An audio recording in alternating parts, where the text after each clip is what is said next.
Welcome to NCN news. నా పేరు ప్రశాంతి. బులెటిన్లో ముందుగా హెడ్లైన్స్ చూద్దాం. ఫ్లవర్ మార్కెట్ అసోసియేషన్ ప్రతినిధులతో జిల్లా కలెక్టర్ పి ప్రశాంతి సమావేశం.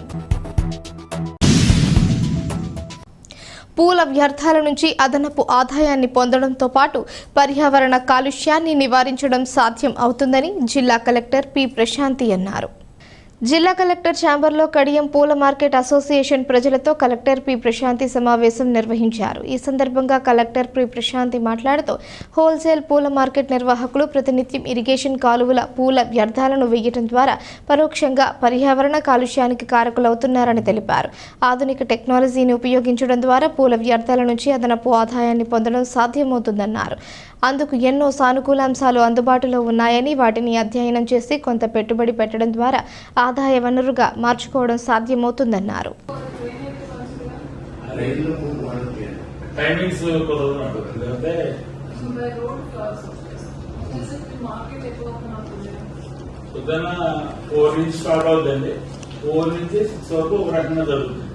ఈ రైతుల లోపల మాల వ్యాపారం జరుగుతుంది. 6 to 6 విడుపు వ్యాపారం జరుగుతుంది.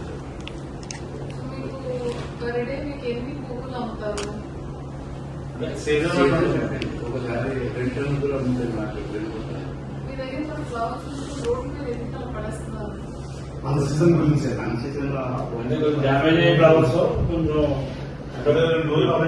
ఫస్ట్ నుంచి మా చంద్రం నుంచి కాలువ పోషణ అలవాటైపోయింది మా అందరికి. అంటే అది తప్పేనండి, కానీ విషయం చెప్తానండి. అది డ్యామేజ్ అయ్యే ఫ్లవర్స్ ఏం చేస్తానంటే ఇంకా బయటికి ఇంకా ఫ్లవర్స్ చూస్తే యాక్చువల్లీ మామూలు అయితే డ్యామేజ్ ఫ్లవర్ లా ఏం అనిపించలేదు. ఇప్పుడు మన టౌన్ మార్కెట్ లో అయితే అది కూడా ఉంటాయి. సో మీరు ఆ ఫ్లవర్స్ డిస్పోజల్ ఇంకొక వే మీరు చూడలేరా?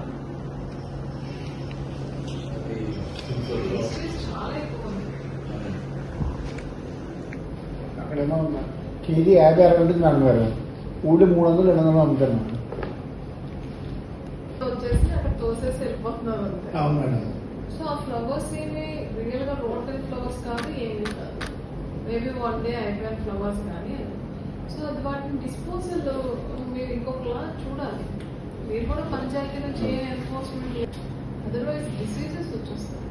వాటర్ ఫ్లోస్ తగ్గిపోయాయి కదా. సో ఫ్లవర్ అనేది రోటన్ అయిపోతుంది. Though it's organic rotten, definite గా జర్మ్స్ అది. తర్వాత ఫ్లవర్ కి మీరు కొంచెం ప్రాసెస్ చేస్తే చాలా వాల్యూ అడిషన్ వస్తుంది.